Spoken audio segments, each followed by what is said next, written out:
Okay, let's unpack this. Have you ever been in a conversation, maybe felt it just fizzle out? Or, that feeling when you're trying hard to connect, but it's just not landing? Today, we're doing a deep dive into a real cornerstone, Dale Carnegie's How to Win Friends and Influence People. It came out way back in 1936, but wow, is it still relevant? And look, this isn't about learning cheap tricks or manipulation. It's more about understanding the psychology behind genuine connection, how to make people really feel heard, understood, and how to build that crucial trust. That's exactly it. And what's really striking, I think, is how in today's world where everyone's fighting for attention, and let's be honest, trust can feel pretty scarce. These ideas aren't just soft skills. Understanding these human dynamics is almost like a shortcut to being genuinely effective in how we deal with each other. It's like knowing how to build a bridge instead of a wall. Yeah, building bridges. I like that. And the very first principle Carnegie hits us with, it kind of goes against our first instinct sometimes. It's the power of not criticizing. We hear so much about constructive criticism, right? But Carnegie, he basically says direct criticism often just backfires. It really does. And there's actually science behind it now. When you criticize someone directly, especially if they feel attacked, it can light up the amygdala. That's the brain's threat detector. Yeah. So they go into fight or flight mode. Forget listening or reflecting. They're just defending themselves. It's like trying to teach calculus during a fire drill. Doesn't work. Carnegie nailed it. Criticism is futile because it puts a person on the defensive and makes him strive to justify himself. It just doesn't lead to change, mostly just resentment. Okay, so that makes sense. But what about when you do need to give feedback, like in a job or even with family? You can't just ignore problems, right? How do you do it without triggering that defensiveness? Great question. And Carnegie isn't saying ignore issues. He's focused on the how, the method.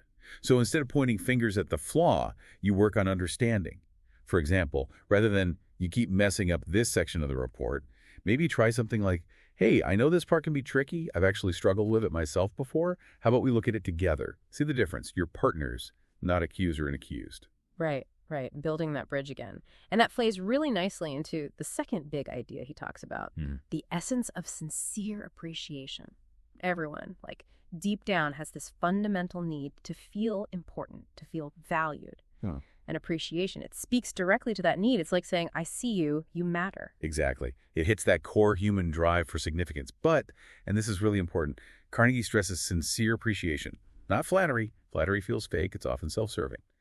Genuine appreciation comes from actually seeing the other person, noticing their effort, their qualities. It has to be heartfelt. Yeah, you can usually tell the difference, can't you? So if you see a colleague handling a really difficult customer with incredible patience, don't just think it, say it. Something specific like, wow, the way you stood so calm and patient in that situation was genuinely impressive. It acknowledges the effort, reinforces it, builds them up. Little things make a big difference. Totally. And that builds into the third foundation stone, arousing eager want. This one's powerful because it hooks into what drives us, our own needs, desires, motivations, security, recognition, growth, whatever it is. People ultimately move based on their wants, not yours. And it's easy to hear that and think, oh, so it's manipulation. But it's not, is it? It's actually a really deep form of empathy, if you think about it. You're not trying to trick them. You're figuring out how your goal aligns with their goals, their motivations. You're translating it into their language. Precisely. It's about finding what's in it for them.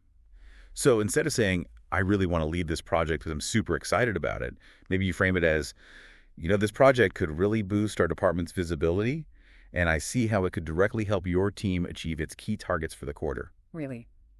Now they're leaning in, right? Because it connects to their world. Okay, so those are the big three foundations. Avoid criticism, give sincere appreciation, and frame things in terms of their wants. Powerful stuff. Now, Carnegie also gets practical.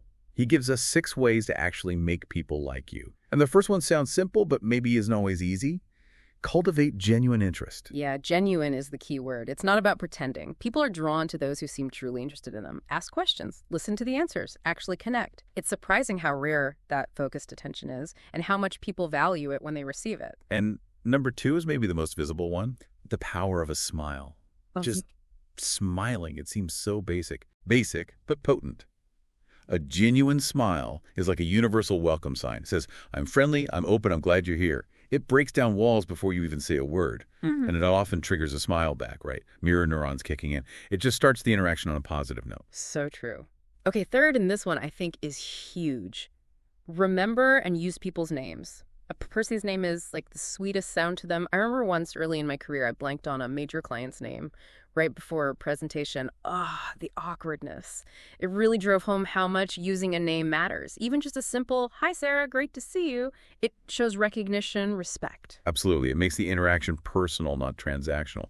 The number 4, which ties back to genuine interest, is be an active listener. There's a difference, isn't there, between listening, just waiting for your turn to talk, and really listening. Listening to understand, to absorb. Making the other person feel truly heard. Definitely. Fifth is talk in terms of the other person's interests. Find that common ground. If you find out they're passionate about, say, hiking, ask them about their favorite trails. Talk about what lights them up. It builds rapport naturally because you're meeting them on their turf.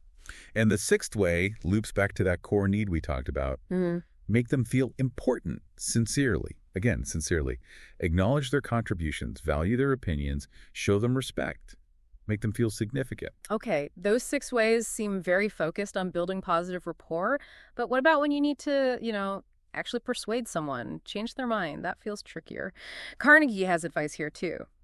8 ways to win people to your way of thinking. And the first one, it's going to be tough for some of us. Avoid arguments. Yes. Especially if you like being right. But Carnegie's point is profound. You can win the argument, logically demolish their points, and completely lose the person, alienate them. It's often a Pyrrhic victory. You win the battle, lose the war. It's usually better to find common ground, explain with understanding, rather than trying to prove them wrong point by point. Persuasion isn't about domination. Right. It's about invitation, not conquest. Which leads straight to number 2. Never say, "You're wrong." Oof. That's direct. It is. And it immediately puts up those defenses we talked about earlier. So instead of a flat contradiction, you need a softer approach. Maybe something like, that's an interesting way to look at it. I'd seen it slightly differently, perhaps because of X. Could I share my perspective? It opens a door, it doesn't slam one. That takes finesse. Yeah. Okay, number 3 is also about diffusing tension, but it requires some courage. Admit your own mistakes quickly and emphatically, just owning it. Yep, that was my bad, I messed up. It feels counterintuitive, like it makes you look weak. But Carnegie says the opposite. Exactly. It's disarming. It shows humility, integrity. People actually tend to respect you more for it, not less. It lowers their guard because you've shown you're not perfect either. What? Vulnerability builds trust. Makes sense. Then 4th, seems simple. Begin in a friendly way. Start warm. Set a positive tone right from the outset. It makes everything that follows easier. Absolutely. Tone is huge. 5th is a bit more tactical, maybe. Sure. Get the other person saying yes, yes, immediately. Start by asking questions they'll agree with. Small points of consensus. It builds this kind of positive momentum, makes them more receptive psychologically to agreeing on bigger things later. It's the Socratic method, in a way. Interesting. Okay, number 6. Let the other person do a great deal of the talking. Why is that important for persuasion? Because people tend to believe their own ideas more strongly than ideas handed to them. If you guide the conversation so they articulate the problem or even parts of the solution, they take ownership of it. I see. It becomes their conclusion. Precisely. Which ties into number 7, a real master move. Let the other person feel that the idea is his or hers. You might subtly plant seeds, ask guiding questions, but frame it so they feel like they came up with the brilliant solution themselves. Their buy-in will be infinitely higher. That's subtle influence right there. Then finally, number 8. Try honestly to see things from the other person's point of view. True empathy. Yes. And this isn't about agreeing with them necessarily. It's about genuinely trying to understand why they feel or think the way they do. Even just saying, okay, if I were in your shoes with your background and pressures, I can see how I might feel the same way, can be incredibly powerful for building trust before you offer your alternative. Building that bridge of understanding before asking them to cross it. Got it. Exactly. Okay, last section. This is crucial, especially for anyone in a leadership or mentoring role. 9 ways to change people without giving offense or arousing resentment. How to lead and correct constructively. And rule number 1 feels familiar. Begin with praise and honest appreciation. Always start there. Always. But for the criticism.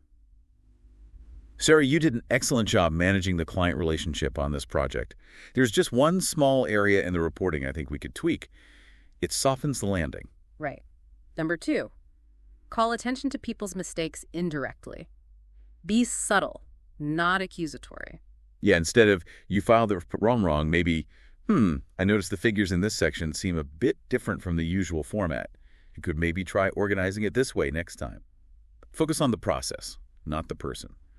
Protects their ego. Good one. Third, talk about your own mistakes before criticizing the other person. Again, that humility piece. Yes. You know, I used to make that same mistake myself when I first started. It makes you relatable, shows you're not judging from on high, levels the playing field. Fourth, ask questions instead of giving direct orders.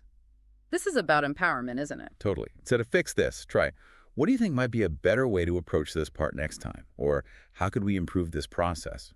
It encourages them to think, to own the solution. Number 5 is critical. Let the other person save face. Never, ever humiliate someone, especially publicly. Protect their dignity. Absolutely crucial. Public criticism can be devastating to morale and trust. Handle corrective feedback privately and respectfully whenever possible. Sixth, praise the slightest improvement and praise every improvement. Be hearty in your approbation and lavish in your praise. Catch them doing something right, even small steps. Hey, I noticed you implemented that change we talked about. Great start. Reinforce the positive changes. It encourages more of them. Seventh, this is interesting. Give the other person a fine reputation to live up to. Set a positive expectation. Right. Like, John, I know you're always so meticulous with details, so I'm confident you'll nail this complex part of the project. Yeah. You're telling them who you believe they are, inspiring them to meet that standard. I like that. Eighth, use encouragement. Make the fault seem easy to correct. Don't make it sound like a huge, insurmountable problem. Exactly. Build their confidence. Look, this is a pretty minor adjustment, really just a small tweak. I know you'll get the hang of it quickly. Reduces anxiety, makes them feel capable. And finally, number 9, make the other person happy about doing the thing you suggest. How do you do that? Connected to their interests, their growth, their satisfaction. Frame the task or the change in a way that highlights the benefits for them. Foster that sense of ownership and maybe even enjoyment, if possible. Wow. Okay, so recapping this whole deep dive, what Carnegie is really giving us isn't a playbook of social tricks. It's more like a blueprint for genuine human connection. It's not about being some super outgoing, naturally charming person. It's about something deeper, really listening, trying to understand and respecting the other person, putting them first in a way. Absolutely. And what's truly fascinating, I think, is how all these principles connect back to a fundamental truth about human interaction. It's often said, people might forget the exact words you used, but they rarely forget how you made them feel. And that feeling of being respected, understood, valued, or the opposite, that's what lingers. That's what ultimately drives relationships and influence. That's a powerful thought to end on. So as you go through your week, maybe in meetings or just talking with family or friends, think about it. How can you use some of these ideas? How can you make someone feel genuinely important, truly heard, fully understood? We encourage you to continue your own deep dive into the art and science of real human connection.